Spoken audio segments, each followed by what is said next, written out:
전도서 6장입니다. 인용한 성경은 한글 킹제임스 성경입니다. 내가 헤아려서 한 가지 악을 보았는데 이는 사람들 사이에 흔한 것이라. 하나님께서 어떤 사람에게 재산과 부요와 종기를 주셔서 그가 바라는 모든 것에 그의 혼을 위해 아무것도 부족함이 없게 하셨도다. 그러나 하나님께서 그에게 그것을 향유할 능력을 주지 않으시므로 타인이 그것을 향유하니 이것도 헛되고 악한 병이니라. 이 구절에서 말씀하고 있는 흔한 악이라고 하는 것은 명성, 영예, 재산, 채권과 계약서들과 영향력을 잔뜩 지니고 있는 부자가 그것을 향유하지 못하는 것입니다. 식당에서 매번 훌륭한 식사를 주문해서 수십만 원을 지급하면서 음식을 먹는 사람이 그 음식을 주문한 후에 그것을 먹을 만한 건강과 소화기관이 없을 수도 있습니다. 타인이 그것을 향유한다고 말씀하십니다. 돈을 잘 버는 직업을 가지고 아주 멋진 의상을 입고 넓은 집을 가지고 있어도 다른 누군가가 와서 그 사람의 재산을 털고 침략군들이 그의 생명을 포함해서 그가 가진 모든 것을 빼앗아갈 수 있습니다. 억만장자라 해도 5년 동안 변호사 비용을 지불하다가 자신의 은행 계좌가 돼지 저금통 하나로 전락해버릴 수도 있습니다. 심지어는 변호사들이 25년에 걸쳐서 그 사람의 돈을 빼내기도 합니다. 아합은 보좌 위에 앉아 있었는데 자신의 명예가 훼손되는 그런 느낌을 받았습니다. 하만은 권력에 있어서 왕 다음 가는 사람이었음에도 불구하고 발작적인 히스테리를 가지고 있었습니다. 느부갓네살은 어느 날 밤에 꿈 하나를 꾸고서 너무나 당혹해하면서 자기 신하들을 죽이려고 했습니다. 세상 영광의 산들은 항상 만년설로 덮여 있다는 말이 있습니다.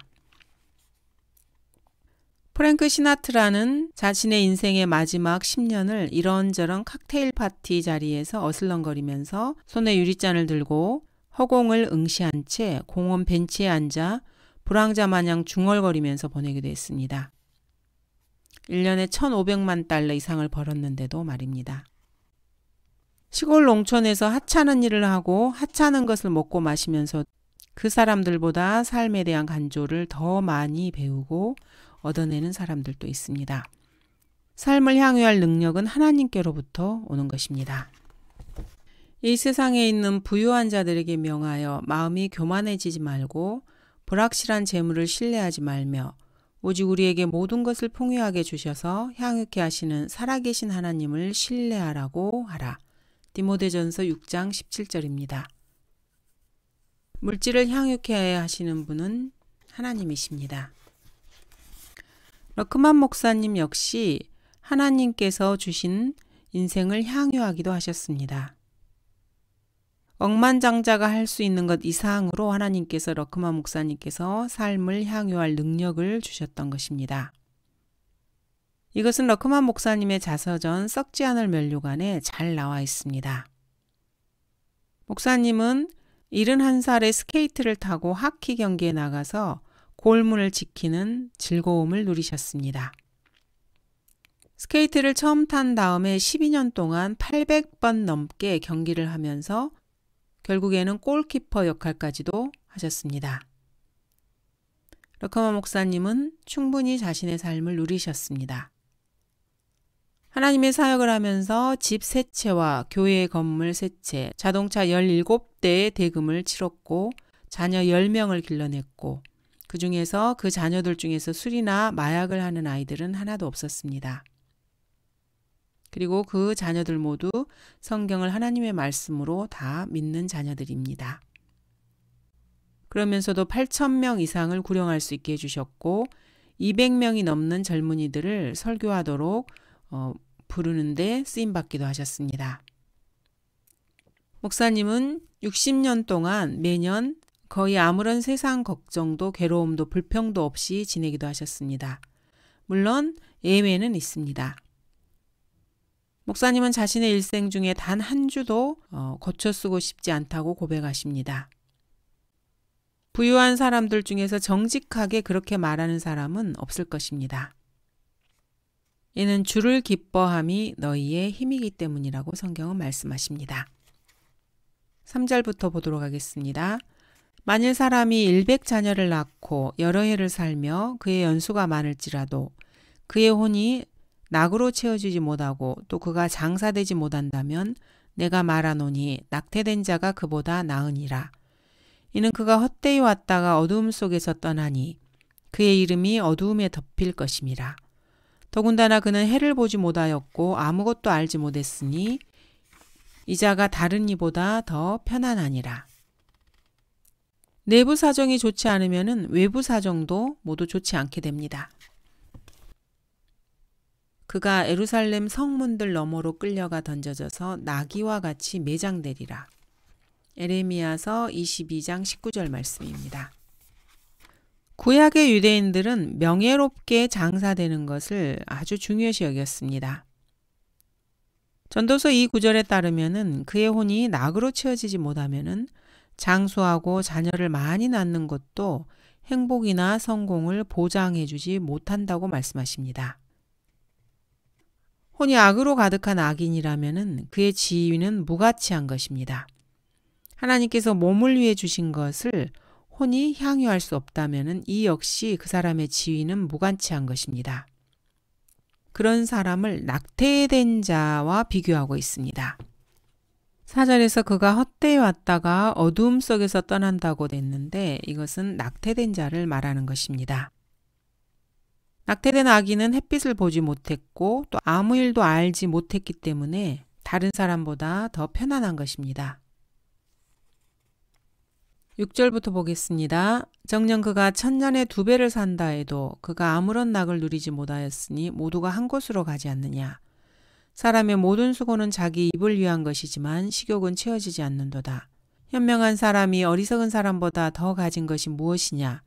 산 사람 앞에서 행할 줄 아는 가난한 사람은 무엇을 갖겠느냐. 그가 1000년에 2배를 산다고 해도 아무런 낙을 누리지 못한다고 말씀하십니다. 혼이 낙으로 채워지지 못하기 때문에 아무런 낙을 누리지 못하는 것입니다.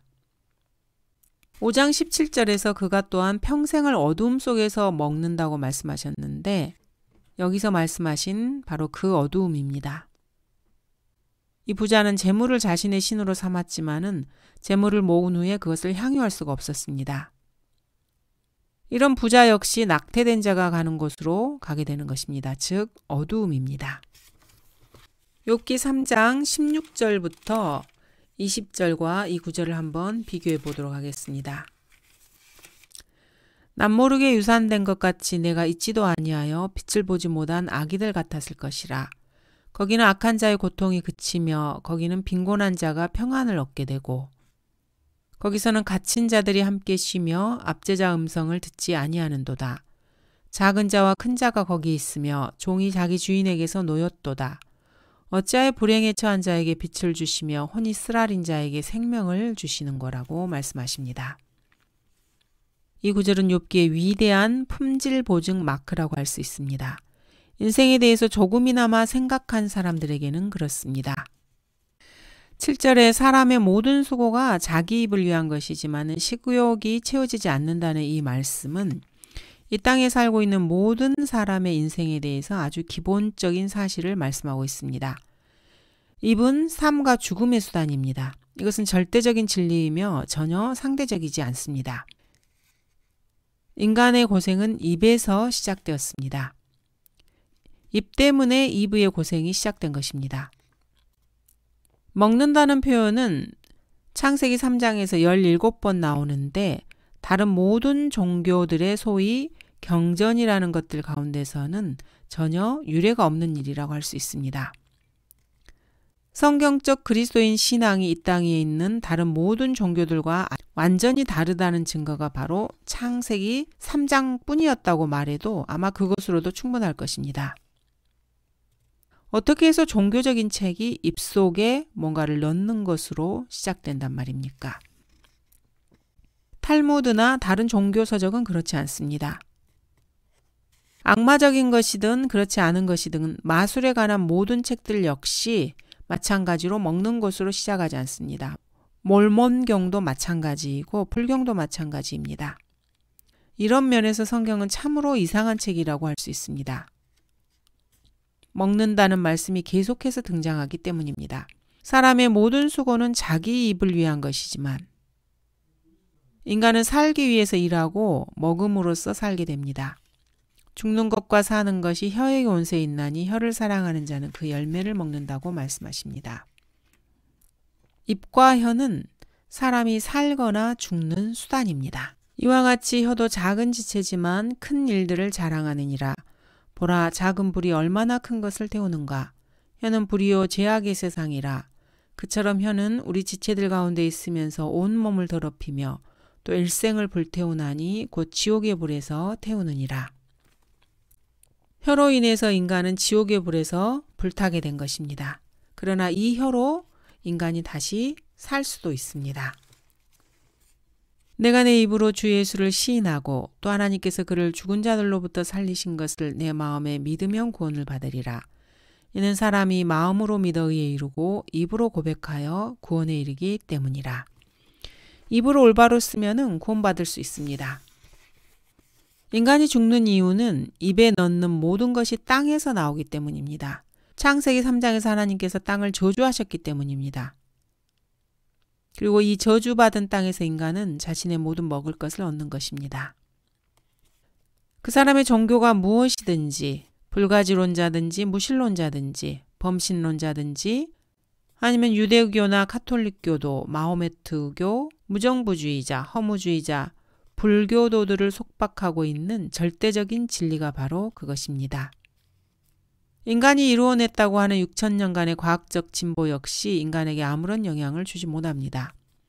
모든 과학자들 역시 살기 위해서는 먹어야 합니다. 또 과학자들도 모두가 다 죽습니다. 왜냐하면 먹는 것이 땅에서 나오기 때문입니다.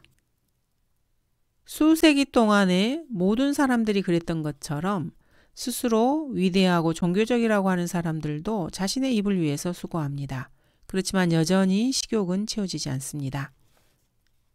사람의 눈과 귀만 만족을 모르는 것이 아니라 사람의 배 역시 만족을 모릅니다. 바로 지금 음식을 먹었는데도 몇 시간 뒤에면 다시 배가 고파지는 것입니다. 10시간도 못 되어서 그렇게 됩니다. 식욕은 참으로 그칠 줄 모릅니다. 대식가들에게 음식을 마련해준 세계 챔피언 요리사들이 있었습니다. 플로리다주 코럴 스프링즈에서는 거대한 음식을 좋아하는 사람들을 위해서 5,100파운드 무게의 햄버거를 마련하기도 했습니다. 그때 폴 버니언이라는 사람을 위해서 주문한 팬케이크가 있었는데 무게가 2,000파운드, 즉 1톤이나 되었습니다. 플로리다주 탈라하시에서는 피자를 좋아하는 사람들을 위해서 지름이 100피트나 되는 피자를 만들기도 했습니다. 1988년 영국 월버햄턴에서는 역사상 가장 긴 소세지를 뽑아내기도 했습니다. 그 소세지를 뽑아내는 데는 15시간 33분이 걸렸고 기네스북에 따르면 믿거나 말거나 13,125마일이나 되었다고 합니다. 어떠한 현명한 사람도 자기 식욕을 한 번에 12시간 이상 채우지는 못합니다. 사흘 동안 음식을 못 먹게 하면은 그 사람은 곰 같은 식욕으로 음식을 먹을 것입니다. 음식에 대한 식욕을 만족시키는 문제에 있어서 현명한 사람도 어리석은 사람보다 더 가진 것이 아무런 의미가 없다는 것입니다. 어리석은 자나 현명한 자나 먹는 것 앞에서는 다 똑같은 상태라는 것입니다. 가난한 사람의 경우에는 어쩔 수 없이 평생 동안 음식을 조절할 수 있습니다. 최저임금으로 살아가는 가난한 사람은 평생 동안에 적절하게 처신할 수도 있습니다. 최저임금밖에 벌지 못하지만은 훌륭한 그리스도인의 삶을 살고 있는 사람도 많이 있습니다. 누구든지 간에 보편적인 문제를 가지고 있습니다. 경건하지 못한 부자와 마찬가지로 이러한 사람들 역시 죽어서 흙으로 돌아갑니다. 채워질 수 없는 식욕을 만족시키기 위해서 평생 동안 인간은 수고하면서 살아가는 것입니다. 6장 9절부터 12절입니다. 눈으로 보는 것이 마음의 공상보다 나으나 이것도 헛되어 영의 고통이라. 지금까지 존재했던 것은 이미 이름이 지어져 있으며 그가 사람이란 것도 이미 알려진 것이라. 아무도 자기보다 더 강한 자와는 다툴 수 없느니라. 헛된 것을 증대시키는 많은 것이 있음을 보나니 사람이 더 나은 것이 무엇이냐. 그림자처럼 허비한 헛된 인생의 모든 날인 이 생애에서 인간에게 무엇이 좋은지 누가 알며 해 아래에서 사람의 뒤에 무슨 일이 있을지 누가 그에게 말해줄 수 있으리요. 손 안에 든 한 마리 새가 숲속에 두 마리 새만큼의 가치가 있다는 말이 있습니다. 이것은 손 안에 든 참새가 지붕 위의 참새보다 더 낫다는 독일 속담에서 나온 것입니다. 솔로몬은 5장 11절에서 눈으로 보는 것의 가치를 낮췄습니다. 재산이 늘어나도 소유자들이 자기들의 눈으로 먹는 자들을 보는 것보다 뭐가 더 유익한가라고 말한 적이 있습니다. 그런데 여기서는 지금 눈으로 보는 것이 마음의 공상보다 더 낫다고 말하고 있습니다. 왜냐하면 가지지 못한 것을 공상하면서 탐내는 것보다 눈으로 보는 것이 더 낫기 때문입니다. 이것을 합리주의라고 할 수 있습니다. 오늘날은 마음의 공상이 예전보다 수백 배는 더 늘어났습니다. 문명화된 곳이라고 하면은 이 땅 위에 어디를 가든지 탐욕을 부추기고 조장하는 텔레비전이 방 어딘가에 있습니다. 이런 식으로 텔레비전은 스스로 재정적 지원을 받습니다. 밤낮으로 텔레비전 방송에서 광고를 틀어주는 목적은 아주 분명합니다. 사람들이 갖지 못한 것들을 탐내게 하는 것입니다. 텔레비전 방송을 통해서 사람들은 자신이 갖지 못한 것들을 영상으로 보고 결국 원하게 되는 것입니다. 반나체로 목욕하는 미인들이 있고 헐리우드의 직업 모델들이 나오며 잘생긴 청년들과 젊은이인데도 재벌인 사람들, 최신 브랜드의 자동차, 집, 요트가 나오고 복권이 당첨된 이야기가 나오며 새로운 상표의 물건들이 나옵니다. 값비싼 보석들과 옷들, 일확천금 계획들이 TV에 줄줄이 나오는 것입니다. 아침부터 밤까지 사람의 마음을 끄는 음식과 식음료들, 살기에 즐거울 만한 곳들, 노래와 웃음들, 거기다가 살인광들, 엄청나게 근육을 키운 남자들, 머리털이 곤두설 것 같은 체험, 정열적인 사랑의 장면들, 온갖 종류의 범죄 행위들로 정부기관의 주의를 끄는 사람들의 모습이 생생하게 매일매일 사람들에게 제시되는 것입니다. 이런 것을 계속해서 보여주면은 국민들이 착실하고 성실하고 근면한 사람이 될 것이라고 생각하십니까? 정신 나간 사람이 아니라면 그 누구도 그렇게 생각하지 않을 것입니다. 지금까지 존재했던 것은 이미 이름이 지어져 있으며 이름이 이미 지어져 있고 또 이름이 이미 알려져 있습니다. 전도서 1장 9절에서는 이미 있었던 것이 앞으로 있을 것이고 이미 된 것이 앞으로 될 것이니 해 아래 새 것이 없다고 말씀하십니다. 그가 사람이란 것도 이미 알려진 것입니다. 여기서 사람에 해당하는 히브리어 단어는 아담입니다. 지금까지 존재했던 것이라는 것은 아담 이후 인간의 역사에 대한 언급입니다. 인간의 역사는 사실 잘 알려져 있고 기록도 되어 있습니다. 그렇지만 현재 뒤돌아보면 모두가 다 과거의 역사일 뿐입니다. 사람이 역사에서 배우는 유일한 것은 바로 사람들이 역사에서 아무것도 배우지 못한다는 사실이라는 말이 있습니다. 인간의 이러한 현실을 철학적으로 분석해 보면은 이 지식은 전통, 직관, 합리주의가 아니라 계시에서 나온다고 할 수 있습니다. 사람은 그 이름에 걸맞게 젓갈색 흙을 뜻합니다. 그래서 인간의 이름은 사실 진흙입니다. 인간이 하는 모든 일은 결국 멸망으로 이어지게 되어 있습니다. 또한 원래 샘족은 붉은색이었습니다. 솔로몬의 노래 5장 10절에서는 샘족의 색깔 붉은색으로 주 예수 그리스도를 묘사하고 있습니다. 나의 사랑하는 이는 희고도 붉어 1만 명 가운데 가장 뛰어난 자라. 이 색은 검은색과 대비를 이루고 있습니다. 솔로몬의 노래에서 나오는 신부는 검은색의 여인입니다. 이방인을 상징하는 것입니다. 내가 검어도 오 너희 예루살렘의 딸들아 케달의 장막들처럼 솔로몬의 휘장들처럼 나는 아름다우니라. 이방인 검은색의 신부에 대비해서 신랑이신 주 예수 그리스도는 희다고 표현이 되어집니다. 아담은 흙으로 만들어졌고 또 땅에서 태어났습니다. 첫째 사람은 땅에서 나서 흙으로 만들어졌으나 라고 말씀하고 있기 때문입니다. 그는 모든 것을 그의 때에 아름답게 지으시고 또한 그 세상을 그들의 마음속에 두시어 하나님께서 지으신 일을 처음부터 마지막까지 사람이 찾아낼 수 없게 하셨도다 라고 말씀하십니다. 부패한 성서들에서는 이 구절을 완전히 이해하는 데 실패했습니다. 사람의 이름은 아담입니다. 이것은 인간의 본성에 대한 기본적인 진리를 확실하게 보여주고 있습니다. 사람의 이름은 진흙을 의미합니다. 사람은 흙에서 나왔고 신체의 80%가 물입니다. 물과 흙이 섞이면 진흙이 되는데 이 진흙은 사실 그 무엇의 척도도 아닙니다. 처음 사람이 창조되었을 때 창조물 중에 최고였지만은 그때조차도 인간은 그 무엇의 척도는 아니었습니다. 주께서 그를 천사들보다 조금 낮게 지으셨고 그를 영광과 존귀로 간을 씌우셨으며 주의 손으로 하신 일들을 그에게 넘겨주셨고 만물을 그의 발 아래에 복종케 하셨나이다 라고 하였느니라. 이는 만물을 그에게 복종케 하심에 있어서 그에게 복종하지 않는 것은 아무것도 남기지 않으셨습니다. 그러나 지금 우리는 아직 만물이 그에게 복종하는 것을 보지 못하였노라고 히브리서는 말씀하고 계십니다. 아담은 천사들보다 조금 낮게 지어졌고 그리고 하나님께서 천사들을 지으셨습니다. 사람은 결코 그 무엇의 척도도 아닙니다. 사람은 하나님의 형상으로 지어진 것이 아닙니다. 과거에 하나님의 형상으로 지어졌을 뿐입니다. 타락한 후에는 하나님의 형상을 잃어버린 존재가 되었습니다. 인간은 이제 타락한 후에 깨끗한 상태로 태어난 것이 아닙니다. 욥은 이렇게 고백합니다. 누가 더러운 것 가운데서 깨끗한 것을 가져올 수 있나이까? 아무도 없나이다.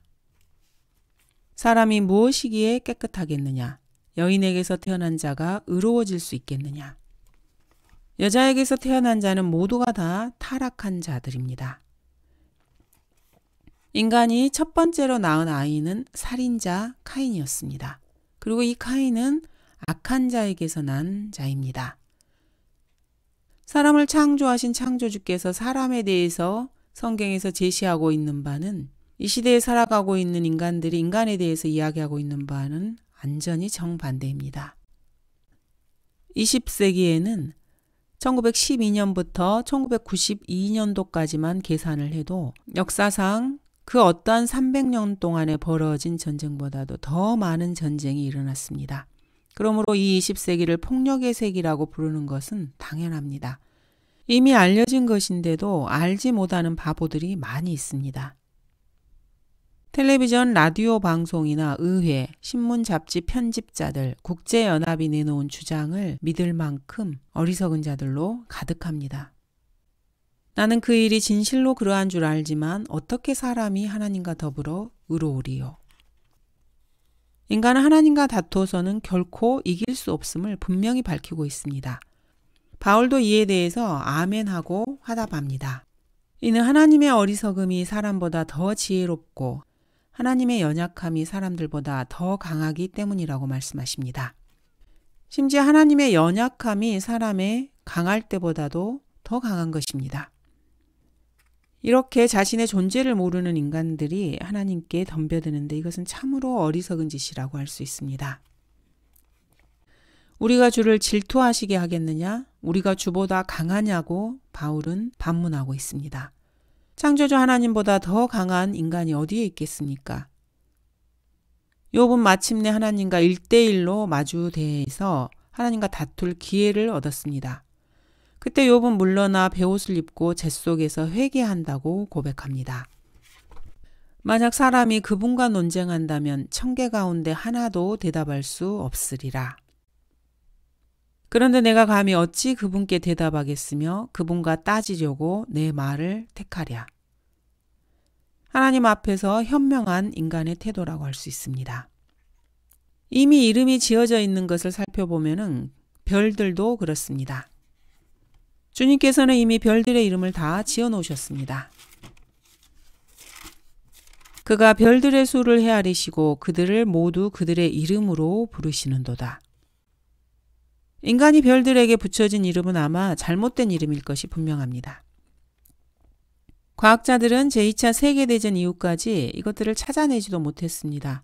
그리고 지금은 그중 일부에만 이름을 붙이고 있을 뿐입니다. 또 모든 동물들 역시 이미 이름이 다 지어져 있습니다.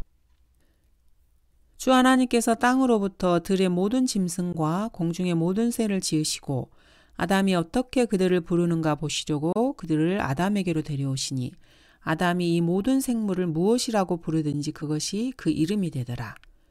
주님께서 창조하신 지구상의 모든 동물은 이미 아담이 그 이름을 붙여놓았습니다.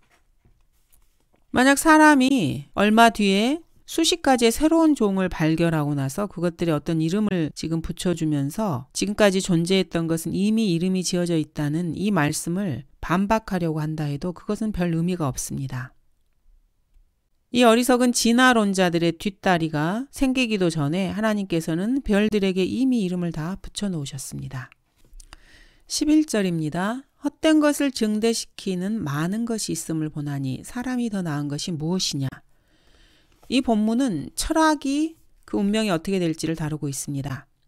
사람들은 자기들 멋대로 철학이라는 것을 만들어낸 다음에 그 철학을 어떻게 적용할 것인가에 대해서 나름대로 논하면서 석사학위, 박사학위를 서로에게 줍니다. 당연히 이것은 윤리와 도덕을 다루는데 동료 인간과 주고받는 행동과 무관하게 철학을 적용할 수 없기 때문에 그렇습니다. 이것은 특정한 사회 환경 속에서 삶의 방식이나 성적인 성향이라고도 불립니다. 대학이라고 하는 것은 교과 과정을 만들어서 새로운 단어들을 만들어내고 죄를 정당화하는 데 이것을 사용합니다. 죄인들에게 호소하기 위해서는 이렇게 말쑥하고 아주 멋진 사람처럼 보여야 하기 때문입니다. 이 사회 환경이라는 말은 사실 일종의 죄에 대한 변명거리라고 할 수 있습니다. 사람이 더 나은 것이 무엇이냐고 질문하고 있습니다. 사람이 도대체 동물보다 나았고 천사들보다 나은 것이 무엇이겠습니까? 자, 사람은 이루어질 일을 모릅니다. 그 일이 일어날 때를 누가 사람에게 말해줄 수 없다고 전도서 8장 7절은 말씀하십니다. 그러므로 사람이 자기 자신의 일을 기뻐하는 것보다 더 좋은 일이 없음을 내가 알았나니 이는 그것이 그의 몫임이라. 그의 뒤에 있을 일을 보게 하려고 누가 그를 데려오리요. 성경을 비평하는 자들은 자신들의 습관에 따라서 다른 사람들이 자신들의 무지의 수준으로 내려오도록 사람들을 끌어내립니다. 부패한 성서들의 특징이라고 할 수 있습니다. 이들은 사실 헛된 것들을 증대시키는 많은 것이 있음을 증명할 뿐입니다. 성경 변개자들은 일관된 번역을 주장하는데 그들이 번역한 것을 하나하나 살펴보면은 그들도 똑같은 단어를 여러 가지 의미로 번역한다는 것을 볼 수 있습니다. 일관된 번역이라는 말로 하나님께서 보존하신 성경을 공격하는 데 사용하고 있을 뿐입니다. 자신들이 하나님의 말씀을 고치는 것에 대해서 거짓말을 하는 이유를 들이대는 것뿐입니다. 이 사람들이 진짜로 성경을 고치는 이유는 성경을 기록된 그대로 놔두고는 자기들 머리로는 이해가 되지 않기 때문입니다.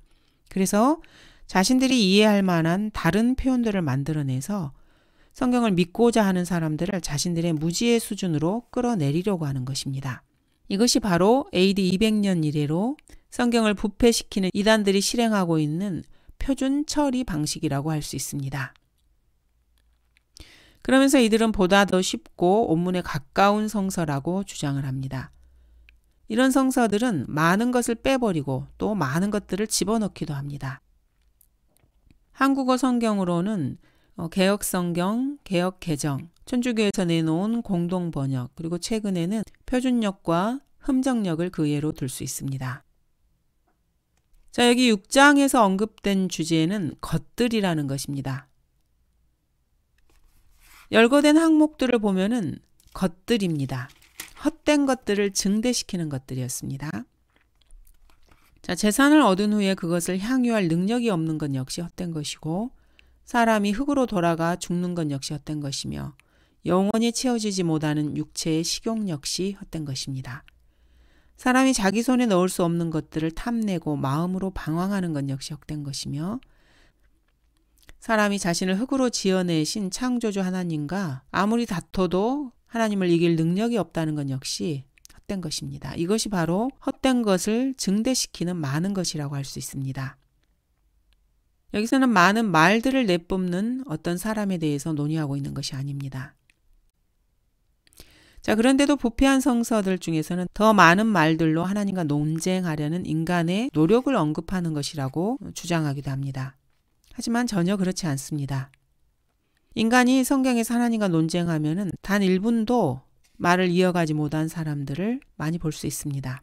단 5분도 말을 이어갈 수 없습니다. 사람이 많은 말들로 하나님과 다툰다면은 결코 헛된 것을 증대시키지 않게 될 것입니다. 오히려 사람이 징계를 받거나 아니면은 이전에 갖지 못한 조명을 얻어서 겸손하게 되는 결과를 얻게 됩니다. 하나님과 다투는 결과가 인간에게는 이렇게 생기는 것입니다. 이것이 사실인데도 이 구절에서 이 것들이라는 것 대신에 말들이라는 단어로 바꿔버리고 싶어하는 자들은 엄중한 성경 구절들을 무시한 자들입니다. 성경에는 아주 엄중한 성경 구절들이 있습니다. 성경의 단 한 곳에서라도 사람이 하나님과 다투어서 헛된 것을 증대시킨 경우는 단 하나도 없습니다. 모세 역시 하나님과 논쟁하려고 했습니다. 어찌하여 이집트인들로 말하여 이르기를 주가 그들에게 악을 가져와 그들을 산에서 죽이고 지면에서 진멸하려고 데리고 나왔도다 하게 하시나이까. 주의 맹렬한 진노에서 돌이키시고 주의 백성을 향한 이 재앙에서 마음을 돌리소서. 이렇게 모세는 자기 민족을 위해서 하나님 앞에서 위대한 중보 기도를 하게 됩니다. 모세는 이스라엘 백성을 구하기 위해서 하나님과 다투었지만은 그 자신도 이스라엘의 죄를 보고 주님께서 주신 두 증거판을 깨트릴 수밖에 없었습니다. 분노하지 않을 수 없는 것입니다. 그가 진영에 가까이 오자 송아지와 그 춤추는 것을 본지라 모세가 격노하여 자기 손에서 돌판을 던져 산 아래서 깨트리니라. 그래서 모세는 그들이 만든 송아지를 가져다가 불에 태워서 가루로 만들어 물에다 뿌려 이스라엘 자손들로 그것을 마시게 합니다. 그리고 아론을 책망합니다. 모세가 보니 백성이 벌거벗은 상태였습니다. 아론이 백성들로 벌거벗게 하여 그들의 온술 가운데서 수치가 되게 만든 것입니다. 그렇게 해서 각 사람은 옆에 칼을 차고 이 문에서 저 문으로 진영을 두루 오가며 각 사람이 자기 형제를, 각 사람이 자기 친구를, 각 사람이 자기 이웃을 살해하는 일이 발생하게 됩니다. 그래서 그날의 백성 중에서 약 3,000명이 쓰러지게 됩니다. 시몬 베드로 역시 하나님과 다툰 적이 있습니다. 그때 베드로가 줄을 붙들고 말리기 시작하면서 말하기를 주여 그럴 수 없나이다. 이런 일이 결코 주께 있어서는 아니되옵니다. 라고 하니 예수님께서는 예루살렘으로 가야 될 것과 많은 고난을 받고 죽임을 당하시고 그리고 셋째 날에 다시 일으켜지실 것을 제자들에게 알려주셨는데 그 일을 베드로가 막아서면서 이렇게 말한 것입니다. 하나님의 일을 생각하지 못하고 육신의 생각만으로 하나님의 일을 막으려고 했던 베드로는 사탄아 내 뒤로 물러가라. 너는 나에게 걸림이 되는도다. 이는 내가 하나님의 일들을 생각하지 않고 사람의 일들을 생각함이라는 주님의 책망을 받게 됩니다. 바울도 하나님과 논쟁을 합니다. 주님의 순교자 스테판이 피를 흘릴 때 나도 그 곁에 서서 그를 죽이는 일에 찬성하고 그를 죽이는 자들의 옷을 지켜주었나이다 라고 말을 합니다. 바울은 자신이 주님을 믿는 사람들을 감옥에 가두고 또 회당에서 매질한 것을 그리스도인들이 안다는 것을 알고 있었습니다. 스테판의 죽음에도 바울은 동참했던 것입니다. 하지만 주님께서는 가라, 내가 너를 멀리 떨어져 있는 이방인들에게로 보낼 것이라고 말씀하셨습니다. 하나님과의 논쟁에서 바울은 결국 자신의 뜻을 굽히고 하나님께 순종하게 됩니다. 인간이 하나님과 논쟁하게 되면은 자신의 생각을 꺾는 것이 가장 좋은 태도입니다. 베드로 역시 사도행전에서 또 주님과 논쟁하게 됩니다. 베드로가 말하기를 주여 그럴 수 없나이다. 나는 결코 속되거나 불결한 것을 먹은 적이 없나이다 라고 하니 베드로는 전혀 내키지 않았는데 주님께서는 베드로에게 이방인들에게 복음을 전하는 것에 대해서 말씀하고 계시는 것입니다. 베드로는 환상 가운데에서 하늘이 열리고 어떤 그릇이 그에게 내려오는 것을 보게 됩니다. 근데 그 안에는 땅에 있는 갖가지 네발 짐승들과 들짐승들과 기어다니는 것들과 공중의 새들이 있었습니다. 여기에는 율법에서 금지된 불결한 짐승들이 있었던 것인데 이것을 잡아먹으라고 주님께서 베드로에게 말씀하신 것입니다. 그리고 주님께서는 베드로에게 하나님께서 깨끗하게 하신 것을 내가 속되다고 하지 말라고 말씀하십니다. 유대인들은 이방인들이 더럽다고 생각해서 그들과 교제를 하지 않았습니다. 너희도 유대인인 자가 다른 민족 사람과 교제하거나 친근히 하는 것이 얼마나 부당한가를 아느니라. 그러나 하나님께서 내게 보여주시기를 어느 누구도 속되거나 불결하다고 일컬지 말라고 하셨느니라. 그러므로 나를 부르자마자 거절하지 않고 왔노라. 자, 이렇게 베드로는 이방인들에게 복음의 문을 하나님의 말씀에 순종하여서 열게 되는 것입니다. 그래서 베드로는 자신의 잘못된 것들을 하나님과 논쟁을 통해서 깨닫게 되고 이방인들에게 복음을 전파하게 됩니다. 참으로 내가 깨달은 것은 하나님께서는 사람을 외모로 취하지 않으시고 어느 민족에서나 자기를 두려워하고 의를 행하는 사람은 받아주신다는 것이라. 하나님께서 나사렛 예수께 성령과 능력으로 기름 부어주셔서 그분이 두루 다니시면서 선한 일을 행하시며 마귀에게 억압받는 모든 자를 치유하셨으니 이는 하나님께서 그분과 함께 계심이라. 그들이 그분을 죽여서 나무에 매달았으나 하나님께서 그분을 셋째 날에 살리셔서 드러나게 보여주셨으니 모든 백성에게 하신 것이 아니요 하나님께서 미리 택하신 증인들에게 하신 것이니 또 하나님께서 산 자와 죽은 자의 심판자로 지정하신 분이 바로 그분임을 증거하게 하셨느니라. 누구든지 그를 믿는 자는 그의 이름으로 말미암아 죄들의 사함을 받으리라. 이렇게 베드로는 하나님과의 논쟁을 통해서 자신의 생각이 틀린 것을 알고 이방인에게 복음을 전하는데 순종한 것입니다. 이렇게 하나님과 논쟁을 하면 사람은 단 1분도 거기에 대응하지 못합니다. 자신의 생각을 꺾고 하나님께 순종하든지 아니면 하나님께 이를 갈며 지옥으로 뛰어드는 것입니다. 요한복음에서도 베드로는 하나님과 논쟁을 합니다. 주여 어디로 가시나이까 하니 예수께서 그에게 말씀하시기를 내가 가는 곳에 내가 지금은 따라올 수 없으나 이후에는 따라오리라 하시니 베드로가 주께 말씀드리기를 주여 어찌하여 내가 지금 주를 따라갈 수 없나이까 내가 주님을 위하여 나의 생명을 내어놓겠나이다. 자신의 생명을 걸고 주님을 따라가겠다는 이 베드로의 고백에 대해서 주님께서는 닭이 울기 전에 내가 나를 3번 부인하리라고 말씀하십니다. 주님의 말씀대로 베드로는 주님을 3번이나 부인했습니다. 그리고 예수 그리스도의 눈을 마주치고 통곡했던 것입니다. 호기롭게 자신의 생명을 내어놓고 주님을 따르겠다고 말했지만은 주님을 부인한 것입니다. 출애굽기에서 파라오도 하나님과 논쟁을 합니다.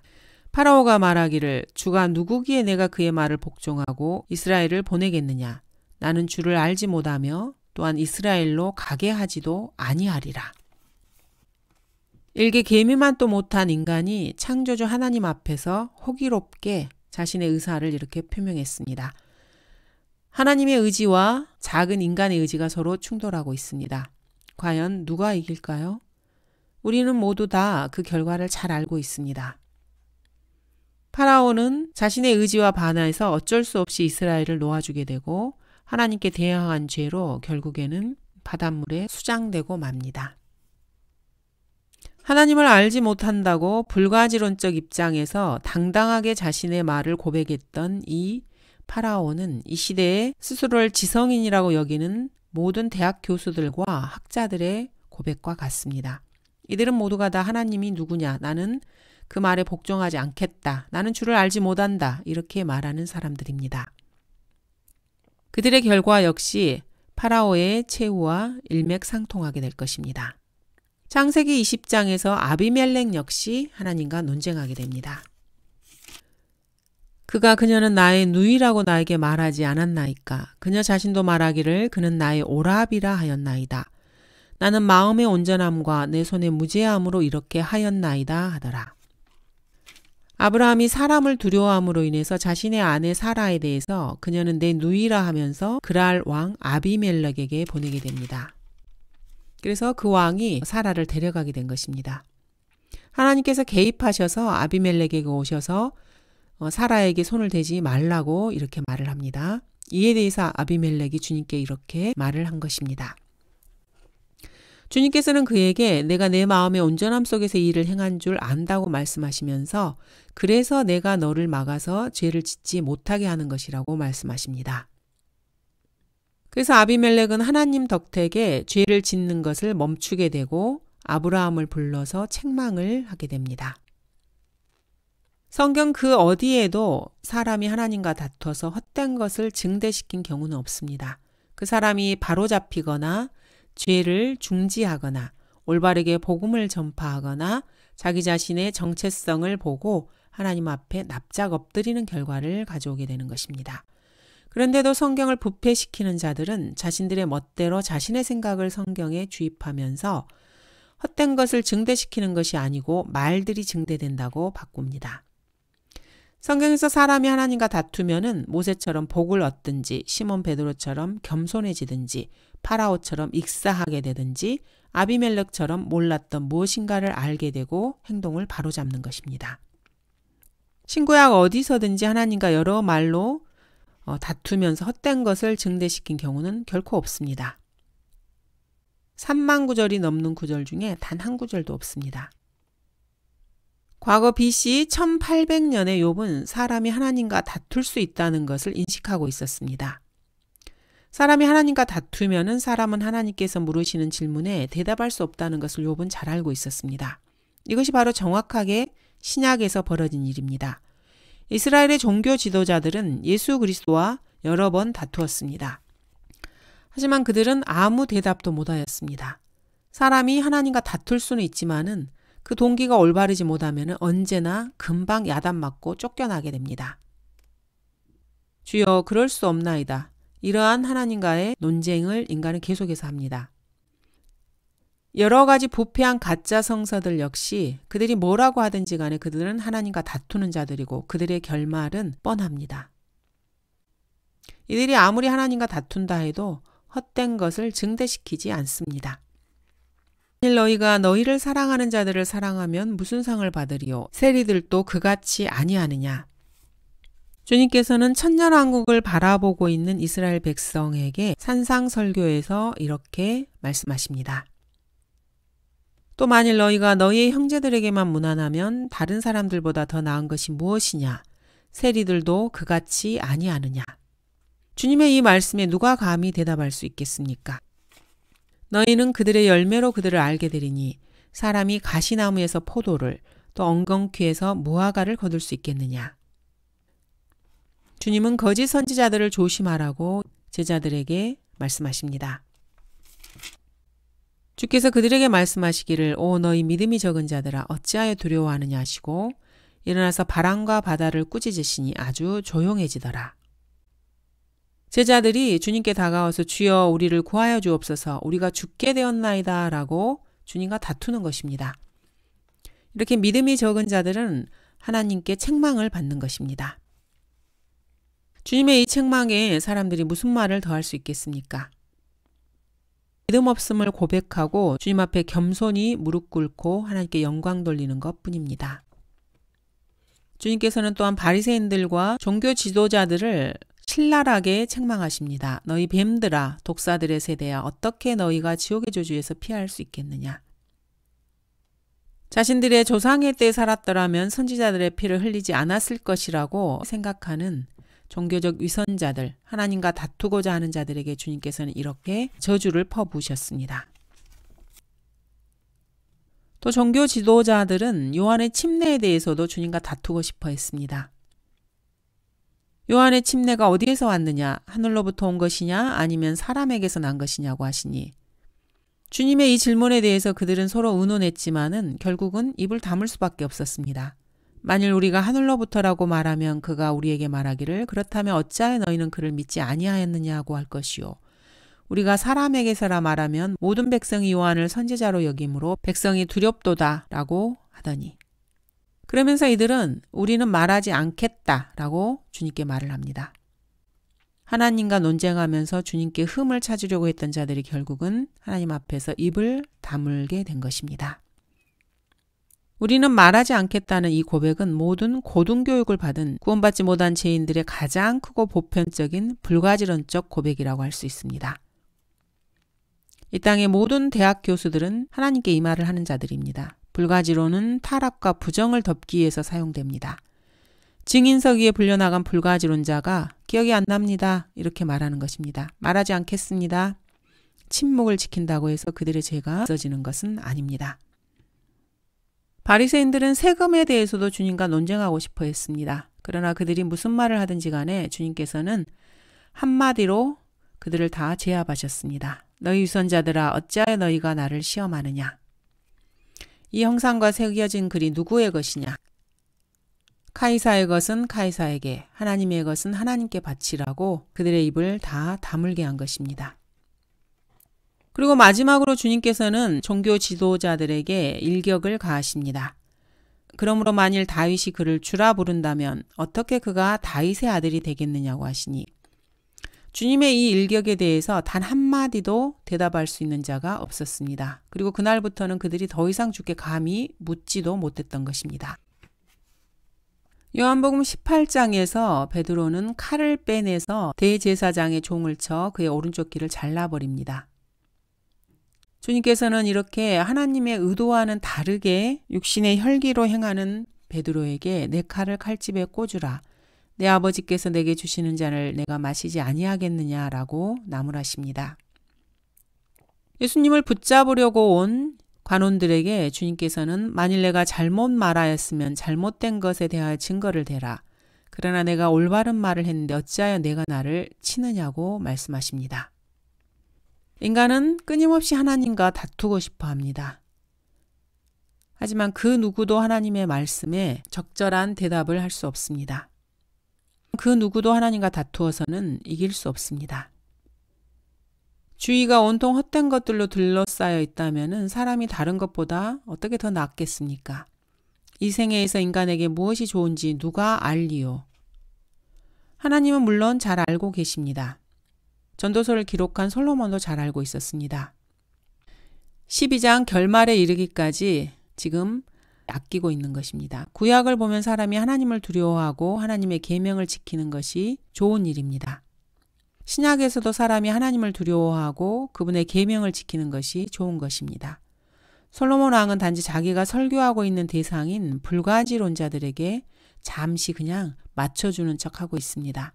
아직 비장의 무기를 보유하고 있습니다.